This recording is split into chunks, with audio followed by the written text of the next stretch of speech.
West Virginia is in a difficult spot. Having lost the last two times out, a strong rebound is needed to stop the skid. I'm Jared Sari, and welcome to Musings from the Mountains. Keenan will join us a little bit later. The Mountaineers will look to right the ship this weekend, hoping to take advantage of a Baylor team coming off of its first loss of the season last week. Kevin Lonnquist joins me now to talk about what to expect from the Bears. He's the publisher of SicEmSports, the home for Baylor Bears coverage on the Rivals Network. Kevin, how are you doing? I'm doing good, Jared. Good to be with you. Well, glad to have you. So I guess just getting into it to start out, Baylor was 2-7 last year, currently 4-1. Are the Bears as good as their record shows? That's a great question because their first three wins came against teams that are not very good, between Texas State, Texas Southern, and then, of course, Kansas. Games that they handled pretty well. I guess from a style point standpoint, they did what they needed to do and to handle all those teams. The game against Texas State may be a little misleading only because of the fact that they really had control of it, but it made some mistakes in that game that allowed Texas State to hang around in it, but they really were never threatened in that game per se. And then, of course, the Iowa State game was kind of I don't know, it was a tale of two halves because they executed so beautifully on offense in the first half, had a 21-10 lead, and their defense was making enough stops against the Cyclones to put them in position. And then the second half, they just stopped, and they were and Iowa State had a lot to do with that. They were held to 70 yards total offense, 18 yards passing. And if it wasn't for a couple of Treston Ebner returns, one being a kickoff return for a touchdown, that had cut the lead to 21-16, that extended it to 28-16, I think they probably would have lost the game. What happened in Stillwater last week really didn't surprise me. I think there were some organizational issues from the sidelines that really hurt them. And I think some of the play calling obviously hurt them as well. There were some strategical moves, I think, that probably also hurt them as well. I don't know what to make of this team, but I kind of think that it's a crossroads games for the Bears against the Mountaineers on Saturday too, because I think it tells you exactly who they are, and what they're capable of doing. I think they're a bowl type of team, but they're not in a position, I think, where they can compete for the Big 12 championship, much less be a dark horse, just given the way they've looked these first 2 weeks of the conference season. Or 3 weeks for them since they opened with Kansas. Now, Baylor's a 2.5-point favorite over the Mountaineers this weekend. Does that surprise you? Are you buying it, or is it still kind of too early to come to a conclusion on that? No, I think that's probably a fair number because I think if the game was in Morgantown, West Virginia would probably be the field goal favorite. I think it's kind of like one of those things, if you look at betting lines, and if the home team gets a 3-point, gets favored by 3.5 or 3 points or what have you, that kind of tells you it's a little bit of a push from Las Vegas. And so I kind of look at this as a game where I think Las Vegas looks at both of these teams and say it's pretty much anybody's game. And that's kind of how I view this. Well, I think this could probably be a one-score game either way. You guys spoke with head coach Dave Aranda, I believe, on Monday. Could you fill us in kind of what his mindset is heading into this weekend? Well, I know obviously they're very frustrated by the way things went down there Saturday night in Stillwater. Again, there were some organizational things that really hurt them. I mean, they got flagged with too many men on the field. They've had a real problem here, Jared, of committing too many penalties, or just costly penalties. I mean, they were flagged for nearly 100 yards against Iowa State. I think it actually was 100 yards. And then last week, the yardage doesn't look too imposing, but it's just the timing of everything on this. And there's just no really flow to what they're doing offensively, which is the biggest problem that they have. I think defensively they're fine, and Dave will tell you that there's some things that they need to correct there. They're also hoping to get a couple of their defensive players back who missed last week, and linebacker Terrell Bernard, who's a preseason All-Big 12 selection and was a first-team All-Big 12 selection last year. And then Kalen Barnes, one of their defensive backs, who's had a leg issue and was not available for Oklahoma State, but they're hoping that if he practiced well enough this week that he was good to go, or he will be good to go for Saturday. I also think, from the presser on Monday, is that Dave kind of understood where the coaching staff made a lot of mistakes. And there was a lot of soul searching on Sunday in the coach's office about how they need to get a little bit more organized and how they need to get a little bit more on track of where they want to, how they want to manage a game. I think that's probably one of the things that's still impacting Dave as far as his head coaching resume is concerned right now, because I think that's one of his spots where he needs to improve upon is managing games. Now, when I'm looking at this Baylor roster, one of the first things that sticks out to me is under center, Charlie Brewer, obviously gone. A big focus of the Baylor offense for the past couple of seasons. Could you talk a little bit about how the offense is different with Gary Bohannon under center? Well, they changed offensive coordinators and over the offseason. They got rid of Larry Fedora, who was the head coach at North Carolina and obviously knows this part of the country very well. And it was just an offense that was completely out of sync. I think from Charlie's standpoint, leaving, I think it was just a point for him where he wasn't happy. I think there was just a time for both he and Baylor to move on from each other. As far as this offense is concerned, they bring in Jeff Grimes, who was the offensive coordinator at BYU, who Miranda knew in their days when they were at LSU. And what they want to try and do is they want to establish a running game. They preach the theory of pounding the rock. They bring in this wide zone offense where they're going to be able to allow their running backs to hit. It doesn't really matter if it's the A gap or the B gap. It's designed in theory to open up gaps wherever the linemen are spread out and how they push the line of scrimmage, so that the running back will have his pick. And I think what the idea was behind that is grind out a game, make sure that you limit the number of opportunities where you're asking Gary Bohannon to take over or to make a play. I look at Gary as kind of a game manager, where he's not going to be he's going to be asked to make a couple throws here and there, but nothing to the point where it's going to be putting the game on his shoulders. And I think what we saw in the first half against Iowa State was he was doing that. And then when they made the adjustments on him in the second half, he kind of went into a shell. And that really kind of continued against Oklahoma State, where, I think there are some things about with Gary, where he just needs to kind of process the game a little bit more. It's becoming faster because of these Big 12 opponents. And so there's some adjustments that he needs to make. And so he won the starting job 2 weeks before the season opener against Texas State. And everything looked really good. Again, competition notwithstanding, but he looked really good in those first 3 games. It was building him up to give him confidence. And then once things have kind of slid the way they have here in these last 6 quarters against the Cyclones and the Cowboys, I don't know exactly what you're going to see on Saturday, and I think Baylor doesn't know either.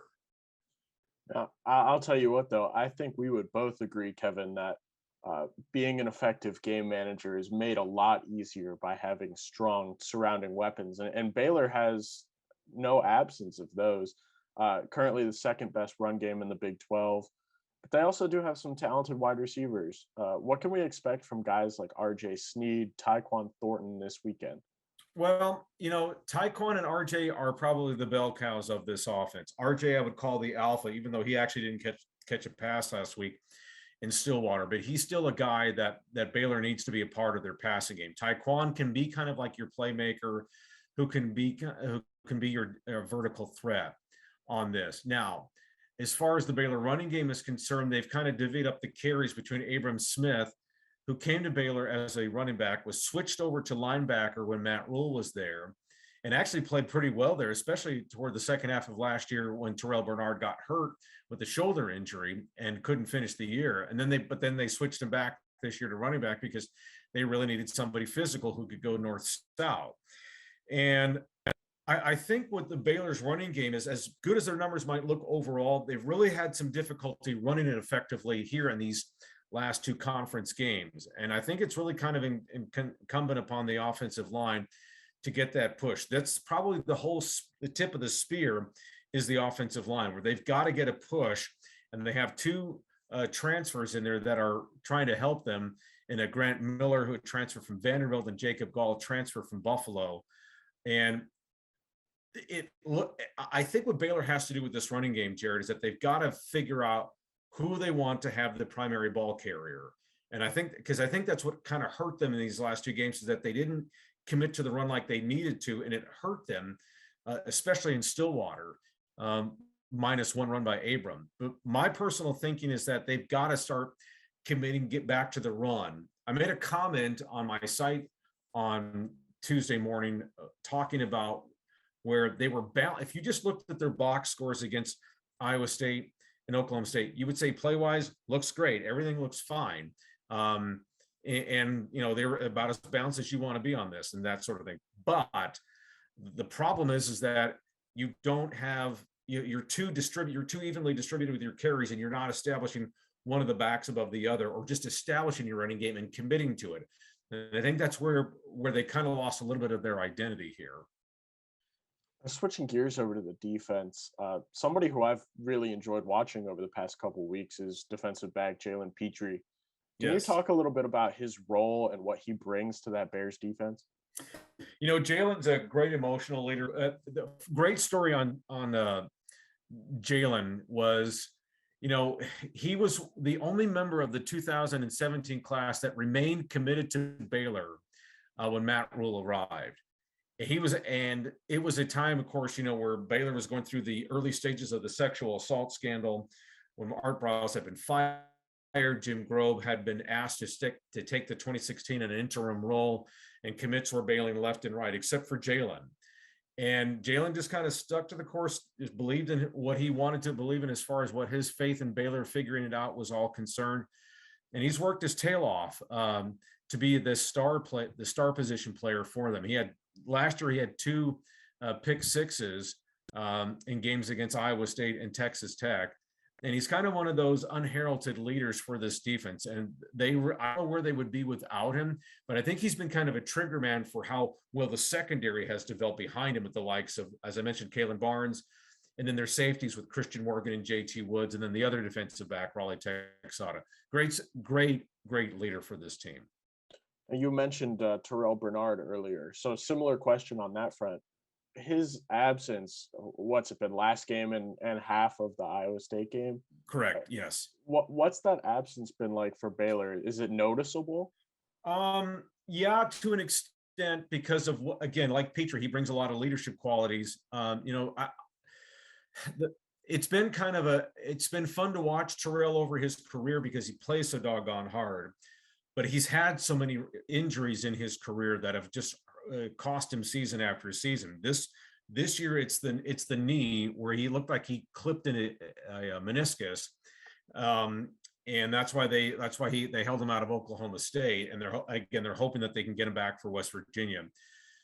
I would say, though, I think Terrell might be a little bit of a different player this year than what he was last year. I think that shoulder injury took something out of him, and you don't see that same spark with him. Not saying that he's been a terrible player. I'm not saying that, but he's just not that kind of player that we saw last year when he got the all first team Big 12 selections. I think he's an important player, but what they've developed the depth, but there's such depth at their linebacker spots here, where they have Dylan Doyle, transfer from Iowa, who's been patrolling the middle, has done really, really well. Matt Jones, who's basically played on the outside in place of Terrell. He took that spot last week. And he's really come on here the last 3 weeks.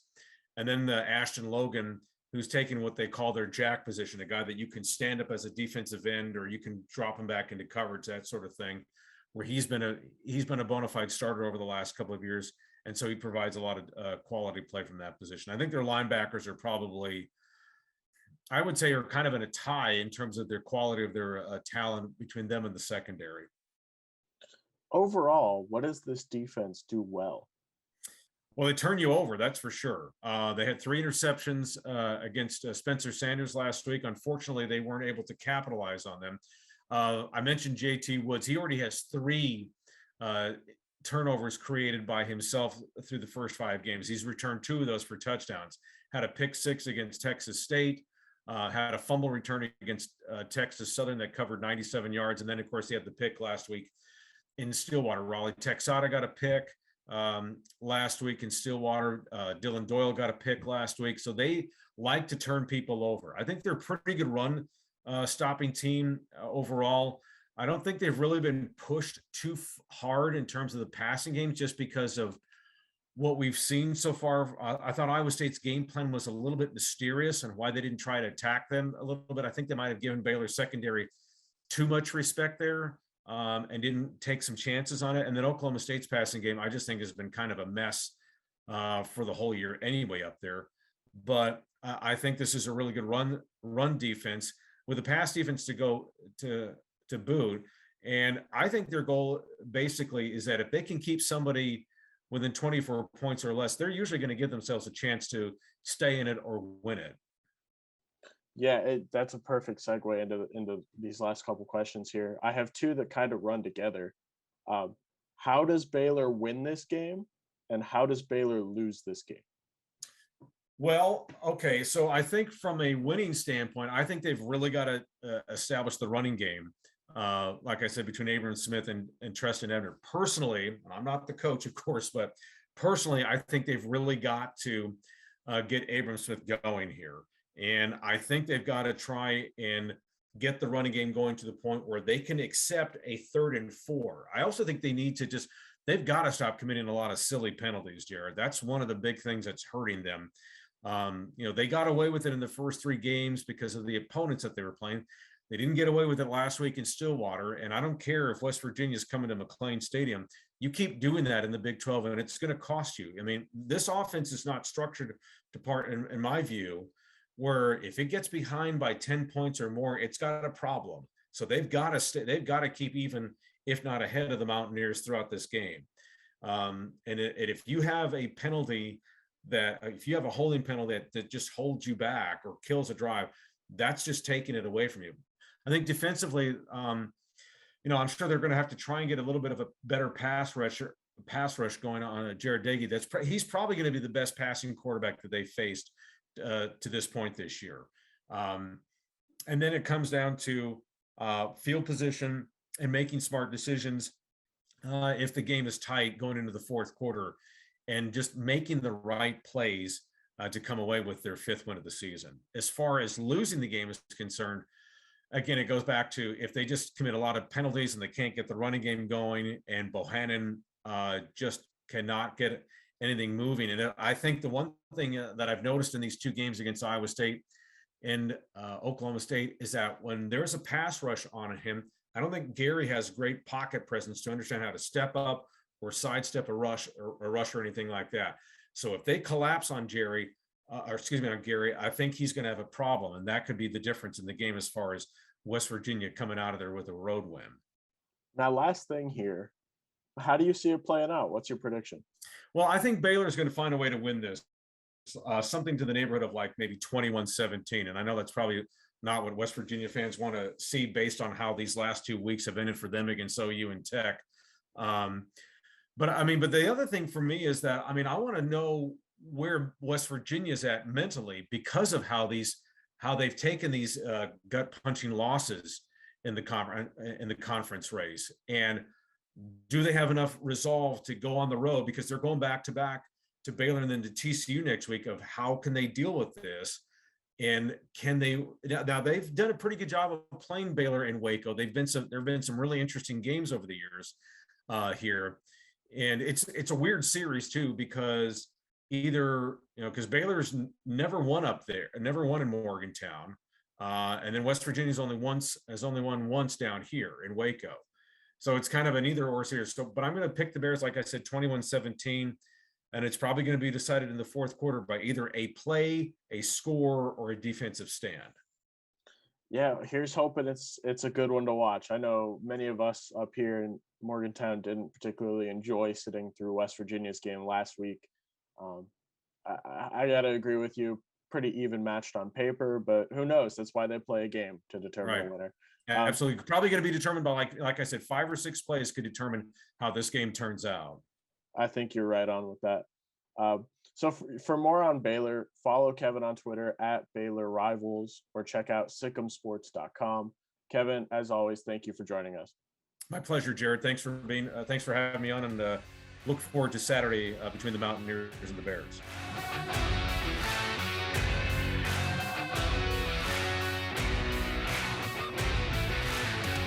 West Virginia has lost its last two games headed into this week's battle with Baylor. For Keenan Cummings, I'm Jared Terry, and welcome to Musings from the Mountains. The Mountaineers lost a bit of a heartbreaker last week, so I guess we have to start there. A 23-20 loss to Texas Tech that, at least in the first half, didn't look as great as the end result showed. Keenan, what did you take away from that one? Yeah, it was struggle. For West Virginia, there's a lot of ways to lose a football game, and the way they lost that one that one stings. I think you can see from the reaction of the fan base, the reaction of the coaching staff, the reaction all around. That's a game they shouldn't have lost. You can say that in a lot of different ways and package it a lot of different ways, but West Virginia is a better football team than Texas Tech. I know they weren't Saturday, at least for 4 quarters, and that's all that matters. But those are the games that when you looked at this coaching staff, when you looked at this team, and some of the optimistic, projections, even myself thought they could win 8 games this year. Those are the type of games they can't afford to lose. And they did. And I think the part that really has people frustrated is this team didn't show up in the first half. And any way you slice it, that lays at the feet of the coaching staff. That lays at the feet of Neil Brown. That's his responsibility. To his credit, he has accepted that responsibility. And he's kind of, not shied away from taking the blame, which is refreshing to see. But it's like the column I wrote for Monday.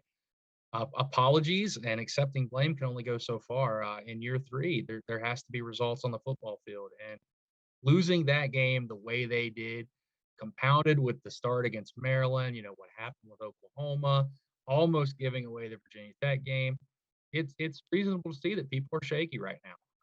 They're shaky. They're nervous. What direction is this football program going? And we'll get into this. I am not pressing the panic button yet. Yes, I think there are issues. They need resolved. A lot of the same issues that have needed resolved the past few seasons. There are limitations with this team, but when you look at what they've done, 5 games, they've either been in the lead or tied late in ball games and have not been able to close it. And that's an issue. And I think that this Texas Tech game was really the cherry on top when you really think about it. Don't you, Jared? Yeah, where you aren't pushing the panic button, I would say that I'm more toward the opposite end of that spectrum. You can't lose that game if you're West Virginia. Even if you do lose that game, you need to come out and play a complete game. And West Virginia did not come even close to doing that. They've been offensively, at least, they've been a first quarter, second quarter, first half team all year. Didn't show up, albeit they did have a much better second half than they have in any game this year. But you can't start off that slow, that sluggish, especially when, if my numbers are correct, Texas Tech was missing 7 starters on both sides of the ball. And it's Texas Tech. Not to crap on the Red Raiders or anything, but they're not. This isn't Oklahoma. This isn't Texas. On the off every other year that they're good. When you have a team that is already on paper average, and they're missing their starting quarterback, their top wide receiver, their starting 2 cornerbacks, their starting halfback, you cannot go down. What was the score at halftime? 17-0 Texas Tech. You can't let that happen.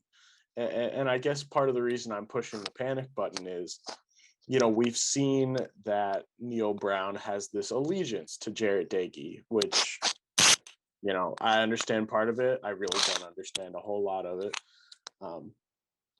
But what really concerns me is Jarrett Doege went 25 of 33 passing against Texas Tech. Those on paper look like good numbers. He did have a good second half, but if you break down those throws, you'll realize that a good chunk of them were checkdowns, throwing it, dishing it out to Letty Brown or, somebody 5 yards from the line of scrimmage. And that combined with Texas Tech missing their starting 2 corners, concerns me. And I guess that's been the one consistency, if I can point one out for West Virginia, that Jarrett Doege, the passing game, has been questionable almost every game. Take away the LIU game, that's an outlier. But there's a lot of questions, a lot of concerns here. So I don't know what to expect moving forward. I just know that I have much lower expectations now as we move through the next couple weeks of the season. What are you thinking, and what are you looking at? What do they need to work on? I think it's at times the low-hanging fruit to blame the quarterback for issues. I personally think Jarrett Doege played miserable in the first half, but I think West Virginia as a team played miserable. In the second half, I didn't have any issue with the way Jarrett Doege played. One play really defined him to a lot of people, and it was he missed the play in the red zone. I thought he actually pushed the ball down the field way more in the second half. He had as many 20-plus yard completions in the second half as he had for the entire season. And some of that is you're playing Texas Tech. They're not the best defensively, but credit him for being aggressive. He made some plays, extending plays with his feet. He even made a few runs, which I didn't think we'd ever see. So I don't necessarily look at the situation as Jarrett Doege lost this game for West Virginia. Yeah, if you want to put the game, pick out play by play, that third down in the red zone looms large when he missed really two open wide receivers. He could have thrown the ball to Winston Wright, and maybe he makes a guy miss, gets in the end zone, and then he misfired to Letty. But I was not discouraged by his play. In fact, that's the first time this year I felt that we saw the quarterback that we saw in 2019. He was a little bit more aggressive, pushing the ball down the field, had more confidence about it. The offense was humming. They stalled in the red zone. What else is new? But the offense looked pretty good. If you can bottle that second half Jarrett Doege going forward, I think this offense becomes much more effective. But you got to be able to run the football more. Defensively, I thought West Virginia was masterful in the second half outside of one drive. But once again, it's hard to pick and choose one play out of a football game. They lost this game because of the first half. I mean, it's simple as that. Yes, they battled back. Yes, they still should have won, but they put themselves in a hole when they're already so limited offensively with what they can do and how they can score.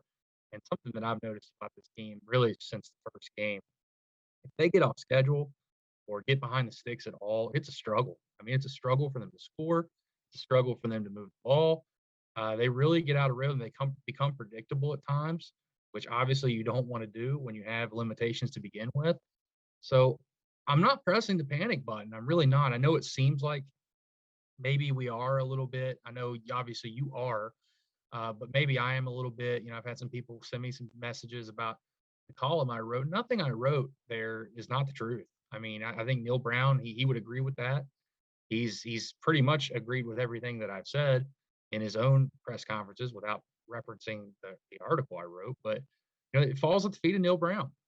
You can ask people to trust the climb all you want and trust in your program, but in year 3, you got to show some results. I think everybody gave a mulligan year 1. In fact, most people would say they overachieved, winning 5 games. I mean, that was a roster devoid of talent that really had a lot of young guys playing. Last year, about on schedule, probably win 8 games if you play Florida State and Maryland, but you didn't.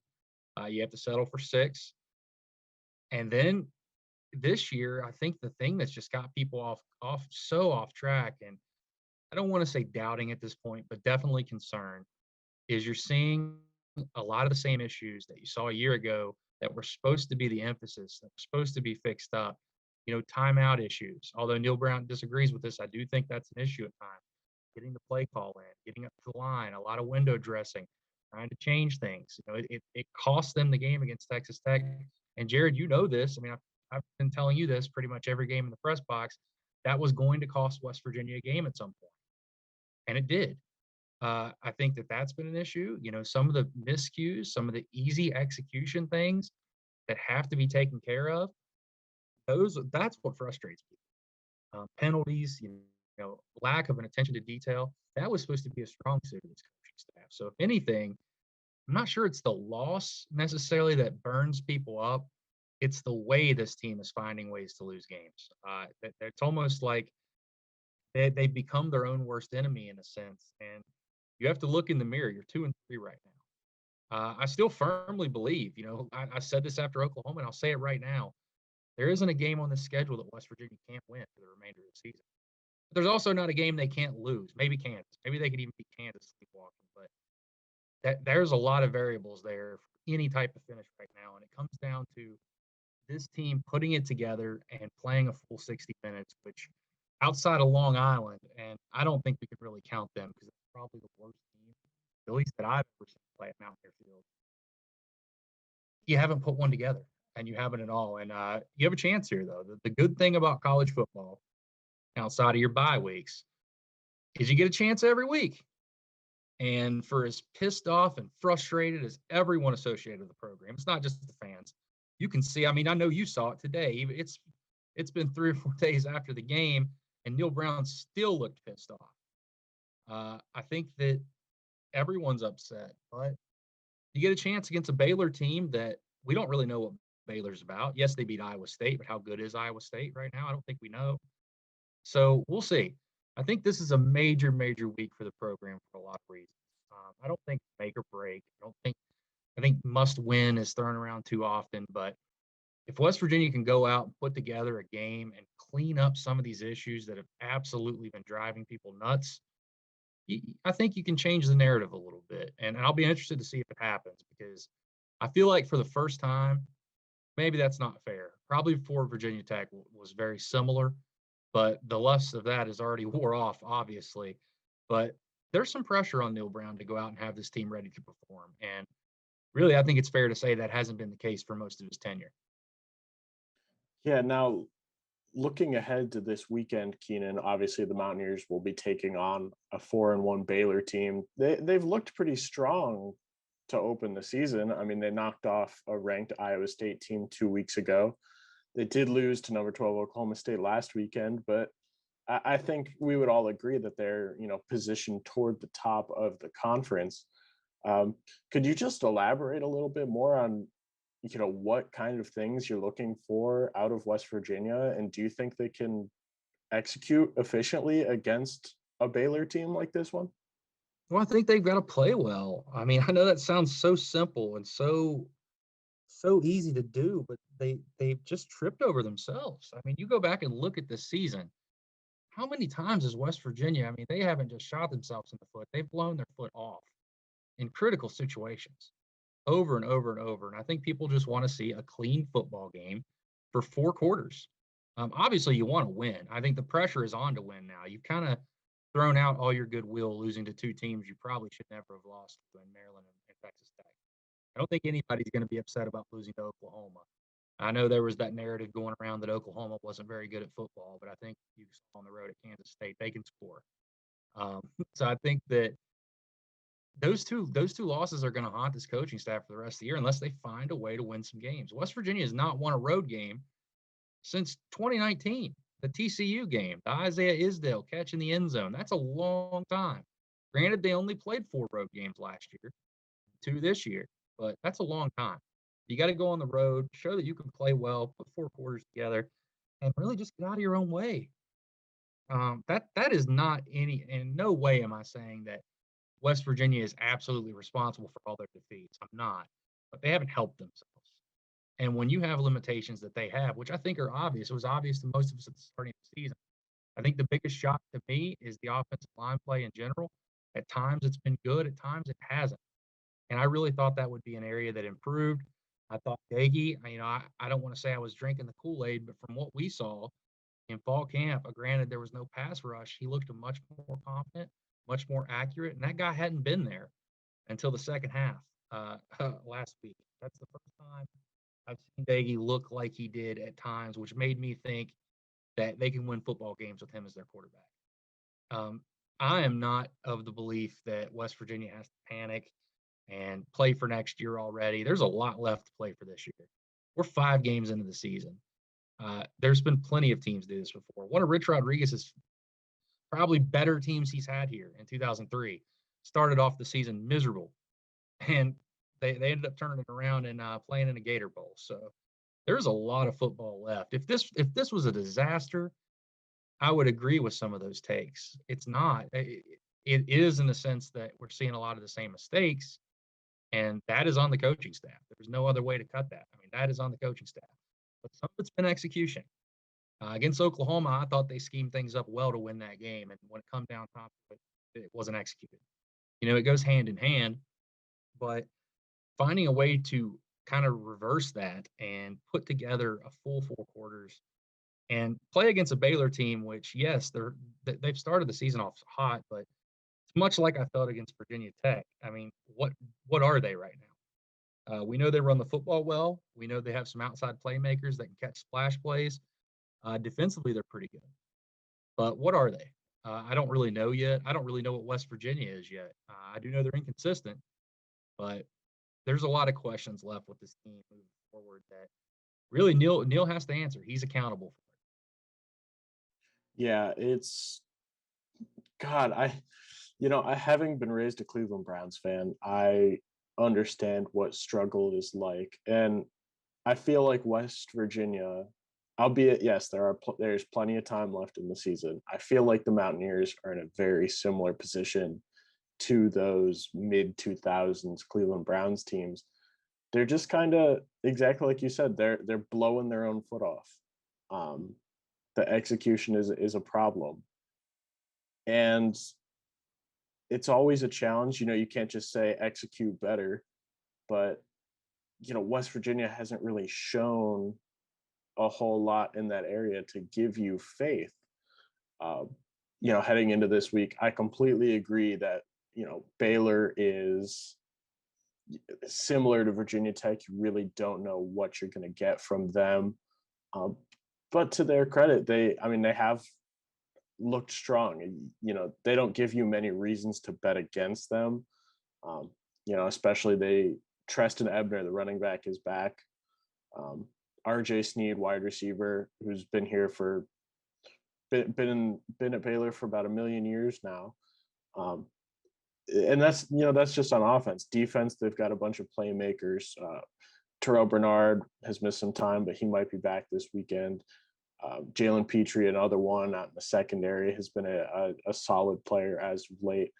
So I think this West Virginia will be tested this weekend. I feel like every game this season has been a show me game for the Mountaineers, but I think Baylor is one of those teams that on paper seems to be more well-rounded than almost any team West Virginia's played this season.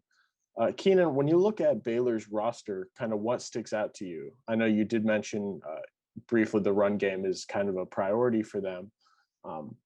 But is there anything that you're worried about? Kind of what sticks out to you about that roster?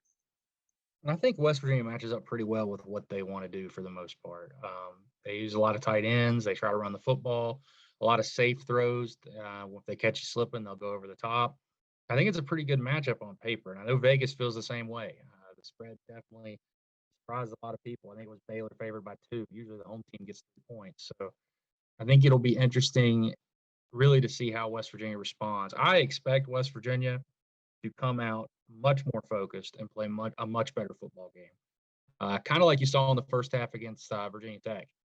I think that West Virginia really struggled against Maryland. Obviously, they got the balls past Long Island, but they came out, played really focused football, probably their best football of the year in that first half against Virginia Tech. I think you see something similar to that. I don't know if the results will dictate that, but I think the effort and what you get out of West Virginia will be that. If not, I think you have bigger concerns than what either of us are talking about. There's no way you can sleepwalk through 2 games in a row, especially with the criticism that is rightfully thrown on this team.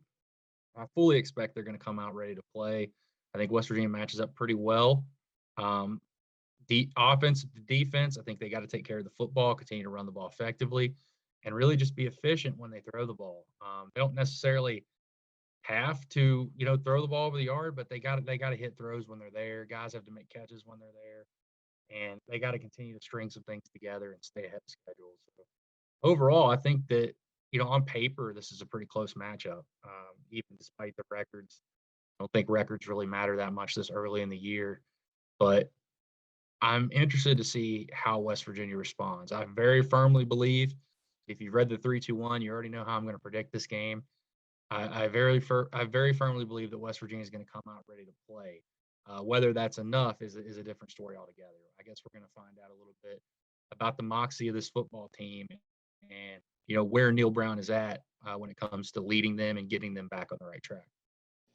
Yeah, and if I could mention one thing that I didn't want to forget about was, looking back to last season's game, 27-21 WVU winner in overtime. Letty Brown, obviously Letty Brown was on top of the world last year. 93 rushing yards, 2 touchdowns, and then he was second on the team with 31 receiving yards. He is going to be, I think he'll be a bigger factor in this upcoming game than we've really seen him. Other than, I think it was the Virginia Tech game when he had that big run to, that big rushing touchdown to kind of inflate his numbers a bit. He's kind of been not the Letty Brown that we're used to seeing from last year. I think it's just important. I think he'll play a role moving forward. And I think West Virginia will really need that, as, like you say, Baylor and WVU are very similar on paper. So I think, if I'm looking at this game plan for WVU, you got to put the ball in Letty Brown's hands. I think we should be seeing that, albeit there's no other running back they'll put the ball in their hands to, because they don't have anybody else. But it'll definitely be an interesting one to watch. Interesting to see how West Virginia and the whole coaching staff decide to rebound from a close Oklahoma loss and then a not so close Texas Tech loss. But who knows? We'll see what happens. Keenan, anything else you wanted to mention before we go into how we see this weekend playing out? I just want to remind you guys, we'll have content all week over on WVSports.com, and game kicks off at noon on FS1 for everybody out there listening, getting ready for it. It's a big one. I do think this is a big one for the program in a lot of ways, and really big for kind of the trajectory going forward, because there's a lot of fans out there, whether that's rightfully so or not. That's not up for me to decide, that are nervous, a little upset, frustrated with how things have gone so far. And I think this is a chance not really to erase what's unfolded to this point, but definitely help people go to sleep a little bit better at night. All right, Keenan, lay it on me. What's the score? How's it play out?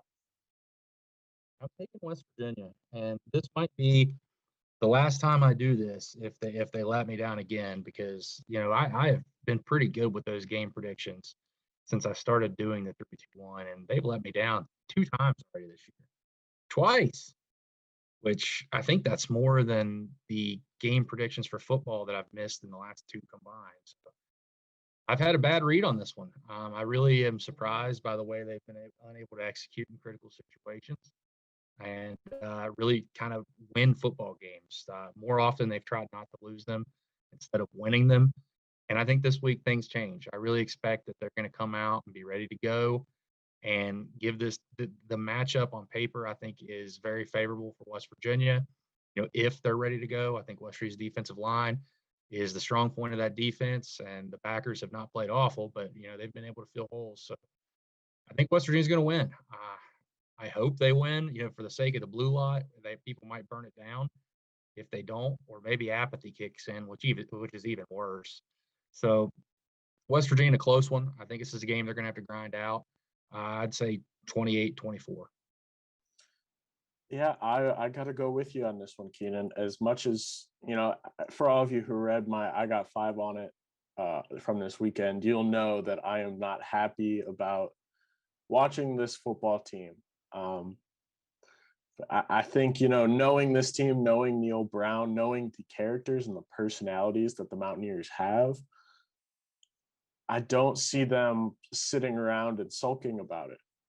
And at the same time, Baylor did lose last week, first loss of the season. I think, it's entirely possible there could be just a very interesting, you've got a down Baylor team and a West Virginia team with their head held high meeting together. I I'll be optimistic this week. So I think West Virginia will pull it out. I think it'll be an incredibly close one. I'd probably like 17-16 in favor of the Mountaineers, but who knows? We could sit here and predict, but they ultimately got to go out and play the game. As Keenan mentioned, the two teams, West Virginia and Baylor, will kick off at noon Eastern time on Saturday. Broadcast will be on Fox Sports 1. Don't forget to join the conversation before, during, and after the game on the Blue Lot message board at WVSports.com. Keenan and I will have coverage immediately after the game, as well as in the days after what goes down. As always, subscribe to us on YouTube or follow us on Spotify, Apple Podcasts, or wherever you listen. It's the only way to make sure you never miss an episode. Thanks for listening to Musings from the Mountains, and we'll be back soon.